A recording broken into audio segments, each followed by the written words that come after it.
یعنی جس کی رائے بالکل صحیح نشانے پر لگنے والی ہو.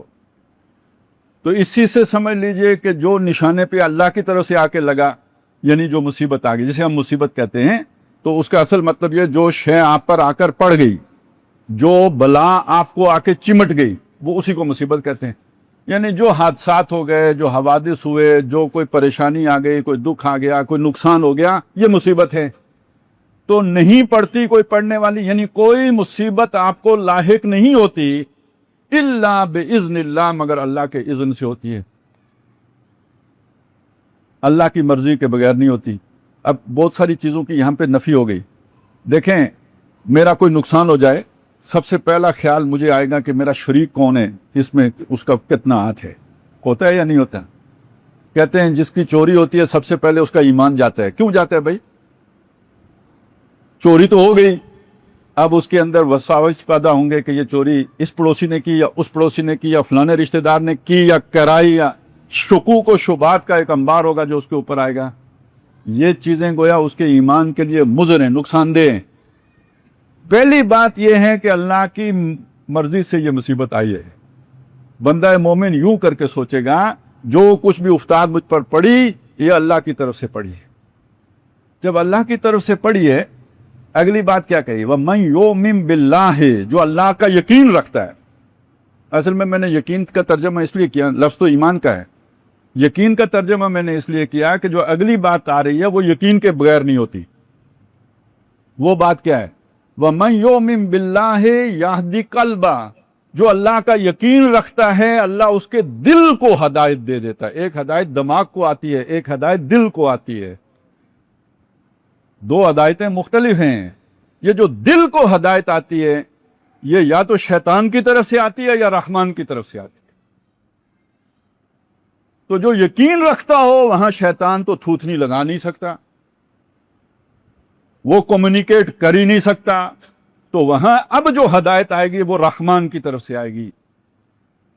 اس لیے میں نے یقین کا ترجمہ کیا تھا. ٹھیک ہو گیا نا؟ اب آپ کو سمجھ آ جائے گی کہ یقین کا ترجمہ میں نے اس لیے کیا کہ جب دل میں یقین ہو اللہ پر، وہ جیسے ہمارے تبلیغ والے کہتے ہیں اس سے سب کچھ ہونے کا یقین اور غیر سے کچھ نہ ہونے کا یقین، تو یہی مطلب ہے. سب کچھ اس نے کیا تو جو کچھ میرے ساتھ ہوا کس نے کیا؟ اس نے کیا. پہلی بات تو یہ ہو گئی. اس ہدایت کا ایک پہلو یہ ہو گیا کہ یہ اس نے کیا. دوسرا پہلو کیا ہے؟ بہت اہم ہے. میں اس پر یقین رکھتا ہوں. قصوروار ہوں، غلطیاں ہو جاتی ہیں، آخر آدم کی اولاد ہوں. کلو بنی آدم خطا ہوں، آدم کے سارے بیٹے خطا کار ہیں. غلطیاں ان سے آدم سے بھی ہوئی تھی، یہ بھی کرتے ہیں، مجھ سے بھی ہوتی ہیں، سب سے ہوتی ہیں. ان غلطیوں کے ازالے کے لیے کوئی مصیبت آ جاتی ہے، یہ میرے لیے خیر ہی ہوتا ہے، میرے لیے شر نہیں ہوتا. اللہ سے حسن ظن رکھنا، اللہ مجھ سے خفا نہیں ہے. یہ جو مصیبت آئی ہے یہ اللہ ناراض نہیں ہے، اللہ مجھ سے راضی ہے تو مصیبت آئی ہے. اور اللہ یہ چاہتا ہے کہ جو میں نے غلطی کی ہے میں سوچوں، یہ مصیبت آئی ہے تو میں سوچوں، توبہ کروں، واپس آ جاؤں. یہ محبت کا اظہار ہے، یہ نفرت کا اظہار نہیں ہے. اب آپ بات سمجھ گئے ہوں گے. جو یہ سمجھے کہ اللہ مجھ سے ناراض ہو گیا، بدلے میں وہ بھی ناراض ہوگا. وہ میں نے جو زلزلے والی مثال آپ کے سامنے رکھی تھی. جس کو اللہ سے حسن ظن ہے کہ اللہ مجھ سے ناراض نہیں ہے، میری غلطی پہ اللہ نے مجھے جھنجھوڑا ہے، جیسے ماں جو جوڑتی ہے، ذمہ دار ماں. بے وقوف ماں وہ تو لاڈ پیار کرے گی، لیکن جو سمجھدار ماں ہے وہ بچے کو ڈانٹ ڈپٹ بھی کرے گی، مارے گی بھی، لیکن اس کا مارنا بھی محبت سے ہوگا، اصلاح کے لیے ہوگا، بہتری کے لیے ہوگا. تو جو ماں سے 70 گنا زیادہ محبت کرتا ہے، بلکہ وہ تو 70,000 کہنا چاہیے، کیونکہ اس کی محبت کے 70 حصے کیے جائیں نا تو سب سے جو ہے نا وہ ساری ماؤں میں تقسیم ہوا ہے ایک حصہ. تو کتنی محبت وہ کرتا ہے انسان سے اور مومن سے. تو گویا میری اصلاح کے لیے اللہ تعالیٰ نے یہ کام کیا ہے. اب یہاں پہ ایک بات سمجھ لیں، کسی کو بیماری لگ گئی، اس کے دل میں ایمان تھا، وہ کیا کہے گا؟ شکر کرے گا. اگر صحت ہے، مصیبت آ گئی، بیماری آ گئی تو کیا کرے گا؟ صبر کرے گا. اللہ کی رضا کے لیے، اللہ اس پہ راضی ہے، میں اللہ کی رضا پہ راضی ہوں. گلہ نہیں کرے گا، شکوہ. یہ گلہ شکوہ بھی تو ایک درجے کی ناراضگی ہے نا. ایک ناراضگی یہ ہے کہ تو نے مجھے بیماری لگا لی، میں تیری نمازیں کیوں پڑھوں، یہ تو بہت ہی بڑی دور کی بات ہوگی۔ ایک یہ کہ گلا شکوہ شروع کر دیا، لوگوں کے آگے ڈھنڈورا پیٹنا شروع کر دیا، اللہ نے میرے ساتھ دیکھیں جی کیا کر دیا، تو یہ بھی گویا کوئی پسندیدہ عمل نہیں ہے۔ پسندیدہ عمل کیا ہے؟ بھائی ٹھیک ہے، جو اللہ کی مرضی، میں اس پہ راضی، اسی میں میرے لیے بہتری، یہی میرے لیے اچھا، اور میں اس کے اوپر بالکل راضی ہوں۔ خدا خالق، خدا مالک، خدا کا حکم تو کیسا، رضائے رب پہ راضی رہے، یہ حرف آرزو کیسا، آرزو بھی نہیں کرتا۔ قرآن مجید میں بہت سی مثالیں ہیں۔ آپ حضرت ایوب علیہ السلام کا صبر بہت معروف ہے۔ دیکھیں انہیں بیماری لگی، پتہ نہیں کتنے عرصہ بیماری رہی ہوگی، بیماری ہی نہیں تھی، سارے گھر والے بھی ختم ہو گئے، سارا مال و اسباب بھی ختم ہو گیا، کوئی ایک بیوی باقی ساتھ رہ گئی، باقی سب ختم، کوئی گلہ نہیں، کوئی شکوہ نہیں، اللہ سے بھی کوئی فریاد نہیں، اللہ سے بھی کوئی فریاد نہیں۔ بالکل جب بے بس ہو گئے، کچھ بھی نہیں رہا، اب کہا اللہ مجھے شیطان، یہ نہیں کہا اللہ تو نے بیماری دی ہے، اے اللہ مجھے شیطان نے مس کر دیا ہے اس تکلیف کے ساتھ، وَأَنْتَ أَرْحَمُ الرَّاحِمِينَ، یہ نہیں کہا کہ ٹھیک کر، تو رحم کرنے والوں میں سب سے بڑھ کر رحم کرنے والا ہے، چھوڑا اللہ پہ، جو فیصلہ کرے گا وہی مجھے منظور ہے۔ اب اللہ نے کیا آسان سا ایک حل بتایا کہ یہ جو ہے نا چشمہ ہے، یہاں پہ زور سے پاؤں مارو چشمہ نکلے گا، پیو بھی اور نہاؤ بھی اور ٹھیک ہو جاؤ، اور تمہیں تمہارے گھر والے بھی ہم واپس دے دیں گے۔ امتحان تھا نا، اس سے گزر گئے، صبر میں پورے اترے، اللہ نے نعمتوں کی فراوانی کر دی۔ اور یہ جو مصیبت ہے اور یہ اس کے نتیجے میں جو صبر ہے، وہ جو غلطی تھی جس کی وجہ سے یہ مصیبت آئی ہے، یہ اس کا کفارہ بن جاتا ہے، آخرت کے محاسبے سے بچت ہو جاتی ہے، اور دنیا میں عذاب اللہ تعالیٰ تھوڑی سی سزا دے کے عذاب فارغ کر دیتا ہے، پرچہ اس کے اوپر کراس لگ جاتا ہے کہ اوکے فائدے کا سودا ہوا یا نقصان کا۔ یہ ہے بیدک الخیر، اللہ میرا علم کتنا ہے، بس میں تو 2 سال کے لیے سوچتا ہوں، بہت کوئی دانشور ہوگا تو 40 سال کے لیے سوچ لے گا، اس سے آگے تو نہیں دیکھتا نا۔ اللہ تو محیط ہے، سب کچھ دیکھتا ہے، آخرت کو بھی دیکھتا ہے، تو میرے بارے میں جو فیصلہ کرے گا وہ بالکل ٹھیک ہوگا۔ بیدک الخیر، تیرے ہاتھ میں خیر ہی خیر ہے، جو تو نے میرے لیے سوچا اسی میں میری بھلائی ہے، اسی میں میری خیریت ہے۔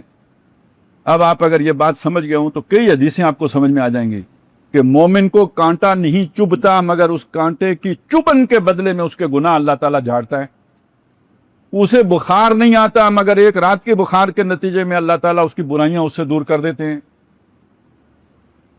جب یہ بات آپ کو سمجھ میں آ جائے، یہ نقطہ سمجھ میں آ جائے، تو خوشحالی کی نسبت یہ جو تکلیف والی کیفیت ہے، یہ اس کو انسان زیادہ پسند کرنے لگتا ہے۔ بلکہ یہ بھی حدیث میں آتا ہے کہ انسان اپنی محنت کر کے، عمل کر کے، اعمال صالحہ کر کے وہ مقام حاصل نہیں کر سکتا جو تکالیف کے اوپر صبر کرنے کے نتیجے میں اسے مل جاتا ہے۔ میرا اتنا پوٹینشل ہی نہیں، اتنی استعداد ہی نہیں، اتنی شاکلہ ہی نہیں کہ میں اتنا عمل کر سکوں، لیکن اللہ تعالیٰ نے کوئی تکلیف بھیج دی، اس پہ میں نے صبر کیا۔ اب ہر آدمی کی صبر کرنے کی بھی ایک لمٹ ہے نا، وہ اللہ جانتا ہے کس کی کتنی ہے، کسی کی تھوڑی ہے، کسی کی زیادہ ہے۔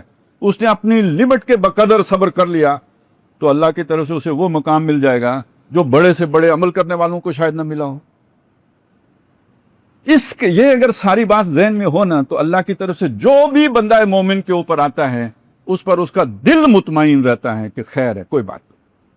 یہ وہ سبق ہے جو اللہ تعالیٰ نے سورہ کاف میں موسیٰ علیہ السلام کو خضر سے ملاقات کر کے پڑھایا کہ دیکھیں ظاہر میں شر ہوتا ہے، کشتی ٹوٹ گئی شر ہو گیا، کسی کا بچہ مر گیا شر ہو گیا، کوئی جو ہے نا وہ دیوار سیدھی کر دی بغیر اجرت کے، یہ کیا مسئلہ ہے بھائی، انہوں نے تو ہمیں کھانا نہیں دیا، آپ نے مفت میں ان کی دیوار سیدھی کر دی، ظاہراً تو بات غلط ہو گئی۔ لیکن اللہ تعالیٰ نے بعد میں بتایا کہ ان سب کے اندر اللہ نے خیر رکھا۔ ایک معاملات کا ظاہر ہوتا ہے، ایک معاملات کا باطن ہوتا ہے۔ ظاہراً بیماری آئی ہے، باطن میں خیر ہی خیر ہے، ظاہراً کوئی تکلیف آئی ہے، اندر خیر ہی خیر ہے، بیدک الخیر۔ یہ ہے وہ ہدایت جو اللہ تعالیٰ ان دلوں کو دے دیتا ہے جن کے اندر یقین پیدا ہوتا ہے۔ وَمَن يُؤْمِن بِاللَّهِ يَهْدِ قَلْبَهُ وَاللَّهُ بِكُلِّ شَيْءٍ عَلِيمٌ۔ اللہ کو ہر شے معلوم ہے، تمہیں نہیں معلوم، تمہاری سوچ چھوٹی ہے، اس چھوٹی سوچ کے نتیجے میں تم تھوڑا سا دیکھ کے فائدہ نقصان کا میزانیہ بناتے ہو۔ اللہ بہت دور تک دیکھتا ہے، اسے ہر شے معلوم ہے، وہ اپنے علم کی بنیاد پر جو تمہارے لیے بہتر ہوتا ہے وہ تجویز کرتا ہے، جو تمہارے لیے نقصان دہ ہوتا ہے اسے دور ہٹاتا ہے۔ یہ اس کی اپنی جو ہے نا، یہ نہیں صرف اتھارٹی کا مسئلہ ہے، قدرت کا مسئلہ ہے، یہ نہیں، علم کی بنیاد پر جو تمہارے لیے بہتر ہوتا ہے وہ تمہارے لیے کرتا ہے۔ تم اتنا علم نہیں رکھتے، تم نہیں جانتے، وہ جانتا ہے، وہ اپنے اس علم کی بنیاد پر تمہارے لیے خیر کا انتخاب کرتا ہے۔ مجھے بتائیں، اگر اس چیز کا شعور ہو، وقتی طور پر کسی شے کے نقصان پر دل غمزدہ ہو سکتا ہے، لیکن کوئی مستقل روگ لگ سکتا ہے آدمی کو، کوئی ٹینشن یا پریشانی یا اس پہ کی وجہ سے کوئی ڈپریشن وغیرہ کی تکلیفیں ہوں گی اسے؟ نہیں، بس ٹھیک ہے، مولا کی مرضی۔ اچھا، یہ وہ چیز ہے جو ہمارے ہاں جنہیں ہم جہلا کہتے ہیں ان کے اندر پائی جاتی ہے۔ عام عوام چھوٹا موٹا مسئلہ ہو، چونکہ وہ اکثر مصیبتوں میں ہی ہوتے ہیں بیچارے، وہ کہتے ہیں جی اللہ کی مرضی۔ اور جو زیادہ پڑھے لکھے ہو جاتے ہیں، جو زیادہ ریئلسٹک ہو جاتے ہیں، جو زمینی حقائق کو جاننے والے ہو جاتے ہیں، وہ پھر اسی ادھیڑ بن میں پڑے رہتے ہیں، کیوں ہوا، وجہ کیا تھی، سبب کیا تھا، کس نے کیا کیا، یوں ہوتا تو یوں ہوتا، تو اس طرح ہوتا تو اس طرح ہوتا، یہ چکروں میں وہ پڑے ہوئے ہوتے ہیں۔ آپ نے دیکھا جنہیں آپ جاہل کہتے ہیں، جنہیں آپ عوام کا انام کہتے ہیں، ان کے ہاں پھر یہ چیز پائی جاتی ہے۔ یہ دین کی بنیاد ہے، یہ ایمان کے لوازمات ہیں، ایمان حقیقی کے لازمی نتیجے ہیں، تسلیم و رضا۔ اللہ نے جو حکم دیا، ایک تو وہ احکام ہے جو ظاہری ہیں، ایک یہ تکوینی احکام ہے، مصیبت آ گئی کچھ، اس پر اپنی سر تسلیم خم کرنا، اللہ کی مرضی کے اوپر راضی رہنا، یہ ہے تسلیم و رضا۔ اب آپ دیکھیں کہ اس کا کیا تعلق بنا، وہ جو پچھلی جو ہماری گفتگو تھی اس کے ساتھ تعلق یہ بنا۔ پہلی بات یہ کہ نعمت ہے، اس کا شکر ادا کرو گے، حق ادا کرو گے، مصیبت آئے گی نہیں۔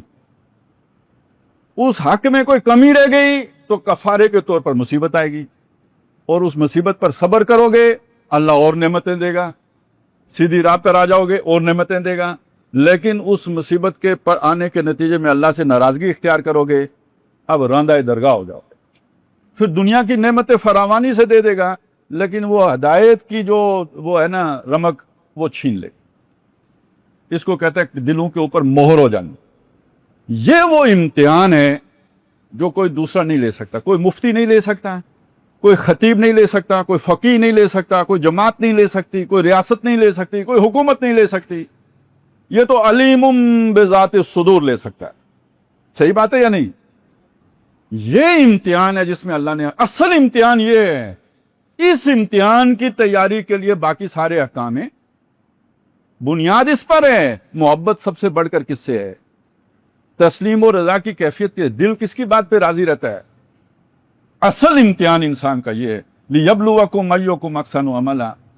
تو ایک بات تو یہ ہو گئی، سمجھ میں نہیں، نعمت، اس کی قدر میں بعد میں بتاؤں گا، اب اسی کے آخر میں اس کی قدر۔ اگر قدر میں کمی رہ گئی تو بدلے میں مصیبت، اور مصیبت پہ صبر کر لیا، واپس پہلی جگہ پہ، تھوڑی سی غلطی ہوئی تھی، واپس اللہ نے صحیح رخ پہ پہنچا دیا، ناراضگی کر دی، راندہ درگاہ۔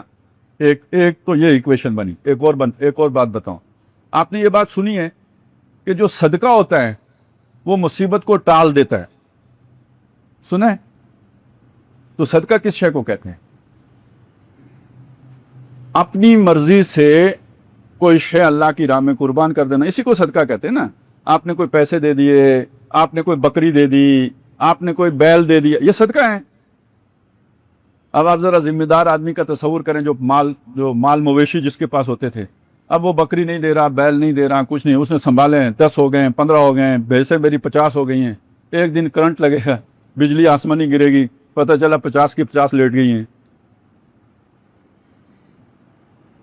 اپنی مرضی سے دے دیتا، سب بچ جاتی، نہیں سب چھن گئی، گئی کدھر؟ ادھر ہی جدھر سے آئی تھی۔ تو سب سے بڑی ہدایت کی بات کیا ہے؟ اپنی مرضی سے دے دو، یہ سب سے بڑی ہدایت کی بات ہے۔ نہیں تو جو اس کے محبوب ہیں نا، ان کے پاس چھوڑے گا تو نہیں، چھین لے گا۔ جو محبوب نہیں ہیں ان کے پاس فراوانی کر دے گا، انہیں کچھ نہیں کہے گا۔ جسے ہمارے ہاں کہتے ہیں یوتا توتاوا، سمجھے نا؟ مطلب یہ اللہ کی طرف سے فارغ ہے، اس کو اللہ تعالیٰ پوچھتا ہی نہیں، حلال کرے حرام کرے اسے نہیں پوچھے۔ پوچھتا کس سے ہے؟ جس سے اللہ کو محبت ہوتی ہے، اس کا دل دنیا میں اٹک گیا، اس سے اللہ چھین کے اسے اپنی طرف موڑ لیتے ہیں۔ اب آپ کو وہ سمجھ آئی صدقہ مصیبت کو ٹال دیتا ہے. اچھا یہ ہم جو ہے نا صدقہ بھی جیسے کوئی 10% ٹیکس دیتے ہیں یا 2.5% زکوٰۃ دیتے ہیں، صدقے کو ہم یہ بات سمجھتے ہیں.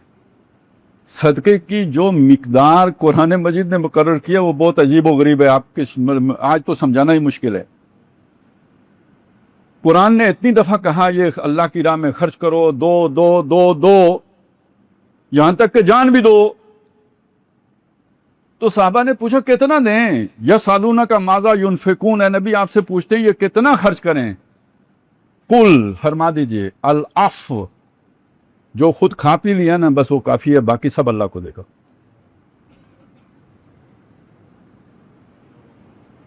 کیا چھینے گا؟ یہی کچھ ہے ساقی متاع فقیر، اسی سے فقیری میں ہوں میں امیر. تو یہ جو متاع فقیر ہے وہ ہے کیا جی؟ کچھ بھی نہیں. آپ نے جو ہمارے خانقاہیں جو پہلے جو صحیح والی خانقاہیں ہوتی تھی، یہ مال و دولت والی خانقاہوں کی بات نہیں ہو رہی، گھر پیر کا بجلی کے چراغوں سے ہے روشن، وہ خانقاہیں نہیں جو ہوتی تھی خانقاہیں اصلی. وہاں جو بھی صاحب گدی نشین ہوتے تھے، جو بھی ہوتا تھا، لوگ آتے تھے نا، چندے دیتے تھے، خیرات کرتے تھے. شام کو وہاں کی روٹین یہی ہوتی تھی نا، وہ چادر جھاڑ کے گھر جاتے تھے. اگر صبح دینے والے آئے ہیں تو شام لینے والے آئے ہیں، اللہ کی طرف سے آیا ہے، اللہ والوں میں لٹ گیا ہے، شام کو جو ہے نا وہ اپنا پرنا کندھے پہ ڈالا، خالی گھر چلے گئے. یہی روایت تھی نا ہماری. تو بندہ مومن دنیا میں ایسے ہی رہے. کن فی الدنیا کانک غریب او عابر سبیل، دنیا میں ایسے رہو جیسے کوئی اجنبی ہوتا ہے. کسی بازار میں گھس گیا کوئی اجنبی، وہ تھوڑی کوئی وہاں پہ بیٹھتا ہے، وہ تو بس ادھر ادھر دیکھے گا اور نکلنے کی کوشش کرے گا. او عابر سبیل، یا جیسے راہ چلتا مسافر ہوتے ہیں. تو یہ دل لگانے کی جگہ تو نہیں ہے، دل تو ادھر لگا ہونا چاہیے. اب اس کا مطلب کیا ہوا؟ جو آپ کی ضرورت سے زائد ہے وہ سب اللہ کی راہ میں دے دو. نبی صلی اللہ علیہ وسلم کی اپنے ایک واقعہ آتا ہے، آپ نے گھر میں بکری ذبح کی، کوئی کام تھا گھر سے چلے گئے، گھر والوں کو بتا دیا اللہ کی راہ میں دے دینا، صدقہ کیا تھا تو وہ خرچ وہ بانٹنا تھا. شام کو واپس آئے، حضرت عائشہ رضی اللہ تعالیٰ عنہ سے پوچھا کہ ماں بقیہ منہا، وہ جو بکری ذبح کی اس میں سے کیا باقی بچا؟ انہوں نے فرمایا ماں بقیہ منہا الا قطفھا، انہوں نے کہا بکری میں سے کچھ نہیں بچا، بس اس کی دستی بچ گئی ہے، کندھا بچ گیا ہے. کیونکہ وہ نبی صلی اللہ علیہ وسلم کو بہت مرغوب تھا تو ان کے لیے انہوں نے بچا لیا، باقی سب اللہ کی راہ میں بانٹ دیا. آپ صلی اللہ علیہ وسلم نے بہت پیارا جواب دیا، فرمایا بقیہ کلھا الا قطفھا، ساری بکری تو بچ گئی ہے سوائے کندھے کے، یہ ہم کنزیوم کر کے خرچ کر کے ختم کر دیں گے. جو اللہ کی راہ میں بانٹ دیا وہ باقی رہ گیا ہے، وہ نہیں خرچ ہوا، وہ بچ گیا. لیکن اب پورا ویلیو سٹرکچر بدل گیا یا نہیں؟ الٹ ہو گیا یا نہیں؟ اسی طرح کا ایک واقعہ آتا ہے، ایک شخص فوت ہوا اور وہ وصیت کر گیا تھا، بہت بڑا مال و دولت کا ڈھیر تھا، کہ نبی صلی اللہ علیہ وسلم اپنے ہاتھ سے میرے مرنے کے بعد اسے غرباء میں تقسیم کر دیں. اس کی وصیت کے عین مطابق نبی صلی اللہ علیہ وسلم نے وہ تقسیم کیا. آخر میں ایک کانی کھجور بچ گئی، وہ کسی نے نہیں لی ہوگی، وہ آخر میں رہ گئی. تو آپ صلی اللہ علیہ وسلم نے وہ کھجور اٹھا کے لوگوں کو دکھائی اور فرمایا اگر اپنے ہاتھ سے یہ کانی کھجور بانٹ کے جاتا نا، اللہ کی راہ میں دے کے جاتا، تو یہ جس پورا ڈھیر جو میں نے اپنے ہاتھ سے بانٹا ہے تو اس سے زیادہ اجر پاتا اپنے ہاتھ سے دیے کا. اور جب ویسے دنیا سے تو آپ ویسے بھی چلے گئے، اب تو آپ نے حاتم طائی کی قبر کو لات مارنی ہی مارنی ہے، کیونکہ آپ کے ہاتھ سے تو سارا جا رہا ہے، سب کچھ جاتا دیکھیے تو آدھا دیجئے بانٹ. اب تو آپ نے بانٹنا ہی ہے. تو اگر اپنی زندگی میں بانٹ کے گیا ہوتا نا یہ کانی کھجور، تو اس سے زیادہ اجر اسے ملتا. تو اصل امتحان تو پھر یہ ہوا نا، اپنی مرضی سے دو، یہ بہت اونچی بات ہے، پھر مصیبت آئے گی ہی نہیں. اور اگر اپنی مرضی سے نہیں دیا تو اگر اللہ نے آپ سے محبت رکھی ہوئی ہے تو چھین لے گا، جسے ہم مصیبت کہیں گے. تو جب چھین لے تو اس کے بعد تو عقل کرو کہ میری غلطی تھی جس کی وجہ سے یہ بات ہوئی ہے، توبہ طائب ہو جاؤ، صحیح لائن کے اوپر آ جاؤ. اب یہ فقہ کا مسئلہ نہیں ہے، یہ ایمان کا مسئلہ ہے، یہ دل کی کیفیت کا مسئلہ ہے، یہ ظاہر کا مسئلہ نہیں ہے، یہ باطن کا مسئلہ ہے. سورہ شورى میں اللہ نے اس مصیبت کے بارے میں خود بیان فرمایا،